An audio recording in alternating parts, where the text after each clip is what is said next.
बच्चों नमस्कार। मैं श्री सिंह संजय रामवत, हिंदी माध्यम कक्षा 9वीं, विषय राजनीति विज्ञान, पार्ट 2, भारत की विदेश नीति की विकास यात्रा। बच्चों आज इस पाठ के बारे में हम आपको बताएंगे। इस अध्याय में हम नया क्या सीखेंगे इसके बारे में हम बताएंगे। अंतर्राष्ट्रीय व्यवस्था, उसका स्वरूप और पिछली शताब्दी के शीत युद्ध तथा उसके परिणाम आदि को समझ लेने के बाद अब हम उनसे संबंधित अन्य विषयों का परिचय प्राप्त करेंगे। इसके अनुसार विदेश नीति का अर्थ, उसे प्रभावित करने वाले घटक, साथ ही भारत की विदेश नीति के स्वरूप को जानेंगे इस पाठ के अंतर्गत। अब यहाँ विदेश नीति है। विदेश नीति का अर्थ और महत्व समझ लेते हैं बच्चों। सभी देश अंतर्राष्ट्रीय व्यवस्था के घटक होते हैं। उनमें से कोई भी राष्ट्र सभी अर्थों में स्वयं पूर्ण नहीं होता है। इसलिए अंतर्राष्ट्रीय व्यवस्था में परावलंबन होता है, यानी एक देश दूसरे देशों पर अवलंबित होते हैं, आधारित होते हैं। उनकी आवश्यकताएं एक दूसरे देश के माध्यम से पूरा होती है। किंतु यह परावलंबन कुछ गिने चुने देशों के साथ अथवा हितों के लिए नहीं होना चाहिए। वह प्रत्येक राष्ट्र के हित के लिए हो। इसके लिए प्रयास करने पड़ते हैं। कौन से राष्ट्र के साथ मित्रता करें, कौन से गुट में शामिल हों या अंतर्राष्ट्रीय राजनीति में कौन सी भूमिका ले, आदि के संबंध में प्रत्येक देश को निर्णय लेने पड़ते हैं। ऐसे निर्णय बहुत सोच समझकर लेने पड़ते हैं। इसी वैचारिक चौकट को विदेश नीति कहते हैं कि हमारी नीति कैसी हो, किसके साथ किस तरह का व्यवहार हो, किस देश के साथ हमको मित्रता करनी चाहिए। यह प्रत्येक स्वतंत्र तथा प्रभुत्व संपन्न राष्ट्र अपनी अपनी विदेश नीति निर्धारित करते हैं। इसलिए राष्ट्रों के विदेश संबंधों का अध्ययन करने वाली अंतर्राष्ट्रीय राजनीति में विदेश नीति को बहुत महत्व प्राप्त है। राष्ट्रीय हित, विदेश नीति से क्या तात्पर्य है, यह हमने संक्षेप में समझा। अभी मैंने पीछे आपको अर्थ और महत्व में इस बात को बताया। राष्ट्रीय हित और विदेश नीति का बहुत ही निकट का संबंध है। राष्ट्रीय हित संबंधों का संवर्धन विदेश नीति द्वारा किया जा सकता है। इसलिए विदेश नीति का विस्तृत अध्ययन करने से पूर्व हमें राष्ट्रीय हित यानी अपने देश का हित किसमें है उसके बारे में जान लेना चाहिए। संबंधों का अर्थ तथा उसका महत्व समझना चाहिए। राष्ट्रीय हित संबंध से तात्पर्य अपने देश की स्वतंत्रता और प्रभुत्व संपन्नता को सुरक्षित रखने के लिए की जाने वाली उपाय योजना है। अपना आर्थिक विकास साध कर अपनी सामर्थ्य बढ़ाने के लिए किए जाने वाले प्रयत्नों का भी राष्ट्रीय हित संबंध में समावेश होता है। अपने राष्ट्र के लिए क्या लाभप्रद और उचित है, इसका विचार कर जब निर्णय लिए जाते हैं तब उसे राष्ट्रीय हित संबंधों का संवर्धन कहा जाता है। इस अर्थ में किसी भी राष्ट्र के राष्ट्रीय हित संबंधों में निम्न घटकों का समावेश होता है। इसमें पहला है अपने देश की स्वतंत्रता, संप्रभुता तथा अखंडता की रक्षा करना, अर्थात संरक्षण सर्वोत्तम राष्ट्रीय हित है। अपने देश को किस तरह से संरक्षण दिया जाए उसको ध्यान में रखते हुए विदेश नीति बनाई जाती है। आर्थिक विकास भी एक महत्वपूर्ण राष्ट्रीय हित है। आर्थिक दृष्टि से कमजोर राष्ट्र को अपनी स्वतंत्रता की रक्षा करना भी कठिन होता है। इसलिए सुरक्षा के साथ साथ आर्थिक विकास को भी महत्वपूर्ण राष्ट्रीय हित माना जाता है। राष्ट्रीय हित संबंध और विदेश नीति, रक्षा और आर्थिक विकास के विषय राष्ट्रीय हित हैं, अतः उनका संवर्धन हो, इस दृष्टि से विदेश नीति बनाई जाती है। इसलिए राष्ट्रीय हित संबंध उद्देश्य माने जाते हैं तो विदेश नीति उन्हें प्राप्त करने का साधन मानी जाती है। परिस्थिति और समय के अनुसार राष्ट्रीय उद्देश्यों में परिवर्तन। कुछ बातें हैं बच्चों जिसको हम यहाँ जान सकते हैं कि परिस्थिति और कालानुसार विदेश नीति में परिवर्तन होता है।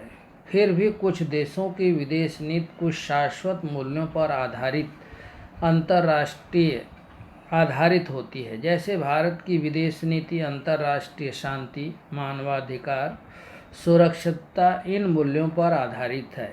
उसे प्राप्त करने के लिए विदेश नीति में कौन से प्रावधान होने चाहिए ऐसा आपको लगता है?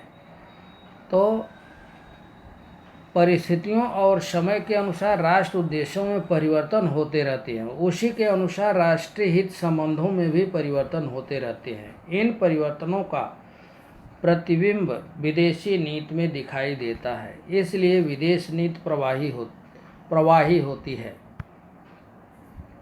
विदेश नीति निश्चित करने वाले घटक कौन कौन से घटक हैं जिनके द्वारा विदेश नीति निर्धारित की जा सकती है? अंतर्राष्ट्रीय व्यवस्था में किस राष्ट्र के साथ किस प्रकार के संबंध रखे जाएं, यह विदेश नीति के आधार पर निर्धारित किया जाता है।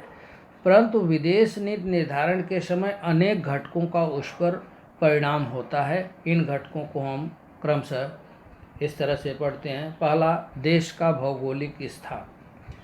अपने पृथ्वी का भूगोलक अर्थात ग्लोबल देखा होगा अथवा विश्व का राजनैतिक मानचित्र देखा होगा।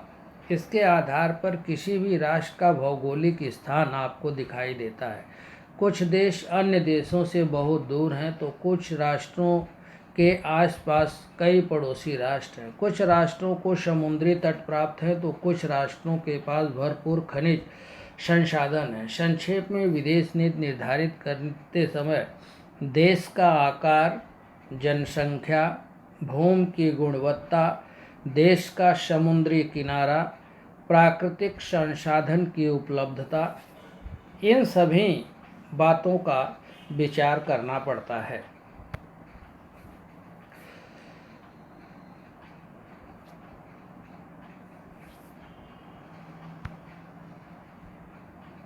बच्चों, दूसरी बात है राजनैतिक व्यवस्था। इसको हम यहाँ सुन लेते हैं। लोकतांत्रिक शासन व्यवस्था में संसद को विदेश नीति के निर्धारण में महत्वपूर्ण स्थान प्राप्त है। विदेश नीति संबंधी विषयों पर संसद में चर्चा होती है। विपक्ष प्रश्न पूछकर विदेश नीति पर नियंत्रण रख सकता है। संघ राज व्यवस्था वाले देशों को विदेश नीति निर्धारण करते समय घटक राज्यों का भी विचार करना पड़ता है, क्योंकि पड़ोसी राष्ट्रों की गतिविधियों का घटक राज्यों पर प्रभाव पड़ता है। जैसे श्रीलंका की गतिविधियों का तमिलनाडु पर और बांग्लादेश की गतिविधियों का पश्चिम बंगाल और पूर्वोत्तर राज्यों पर परिणाम होता है। इस तरह से बच्चों, यह विदेश नीति निश्चित करने वाले घटक का यह दूसरी बात है। पहला बात है देश का भौगोलिक स्थान, दूसरी बात है, इसको आप सुनेंगे खाली, राजनैतिक व्यवस्था। अभी मैंने बताया कि लोकतांत्रिक शासन व्यवस्था में संसद को विदेश नीति के निर्धारण में महत्वपूर्ण स्थान प्राप्त है। विदेश नीति संबंधी विषयों पर संसद में चर्चा होती है। विपक्ष प्रश्न पूछकर विदेश नीति पर नियंत्रण रख सकता है। संघ राज्य व्यवस्था वाले देशों को विदेश नीति निर्धारित करते समय घटक राज्यों का भी विचार करना पड़ता है, क्योंकि पड़ोसी राष्ट्रों की गतिविधियों का घटक राज्यों पर प्रभाव पड़ता है। जैसे श्रीलंका की गतिविधियों का तमिलनाडु पर और बांग्लादेश की गतिविधियों का पश्चिम बंगाल और पूर्वोत्तर राज्यों पर परिणाम होता है। तीसरी बात है बच्चों अर्थव्यवस्था। पहली बात मैंने बताया देश का भौगोलिक स्थान, दूसरी बात राजनैतिक व्यवस्था, तीसरी बात अर्थव्यवस्था। आधुनिक समय में किसी भी देश की आर्थिक स्थिति का विदेश नीति निर्धारित करने में बहुत महत्व प्राप्त हो गया है। सभी राष्ट्रों में आर्थिक विकास सबसे महत्वपूर्ण उद्देश्य बन गया है।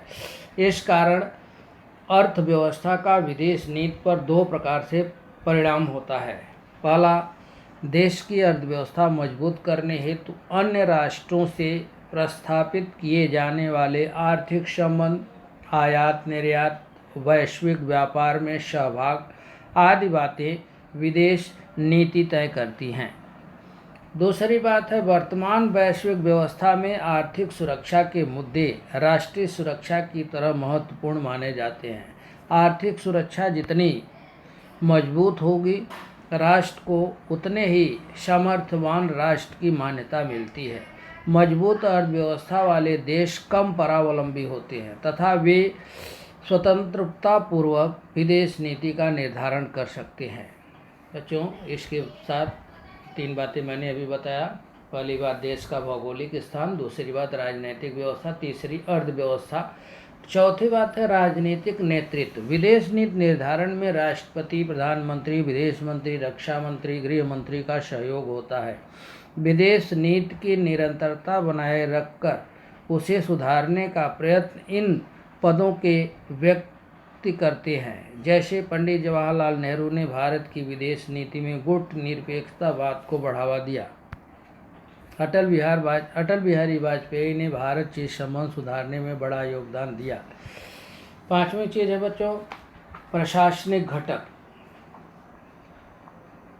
विदेश नीति के निर्धारण में विदेश मंत्रालय, विदेश सचिव, विदेशों में स्थित दूतावास, राजनैतिक अधिकारी आदि प्रशासनिक घटकों का समावेश होता है। यद्यपि विदेश नीति संबंधी अंतिम निर्णय प्रधानमंत्री तथा उनका मंत्रिमंडल लेता है, फिर भी निर्णय तक पहुंचने के लिए प्रशासनिक व्यवस्था सहायता करती है। विदेश नीति के लिए आवश्यक जानकारी एकत्रित करना, उसका विश्लेषण करना, उस पर आधारित योग्य सलाह देना आदि काम प्रशासनिक अधिकारी करते हैं। उसी के साथ साथ राष्ट्रीय सुरक्षा सलाहकार भी महत्वपूर्ण भूमिका निभाते हैं।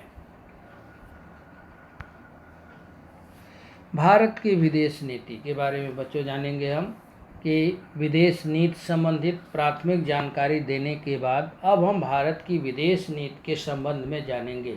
अभी ये जो इसके विदेश नीति निश्चित करने वाले घटक के बारे में मैंने जो 5 बताया, देश का भौगोलिक स्थान, दूसरी बात मैंने खाली बताया है आपको राजनैतिक व्यवस्था, तीसरा अर्थव्यवस्था, और चौथी बात है राजनीतिक नेतृत्व, और 5वीं बात है प्रशासनिक घटक।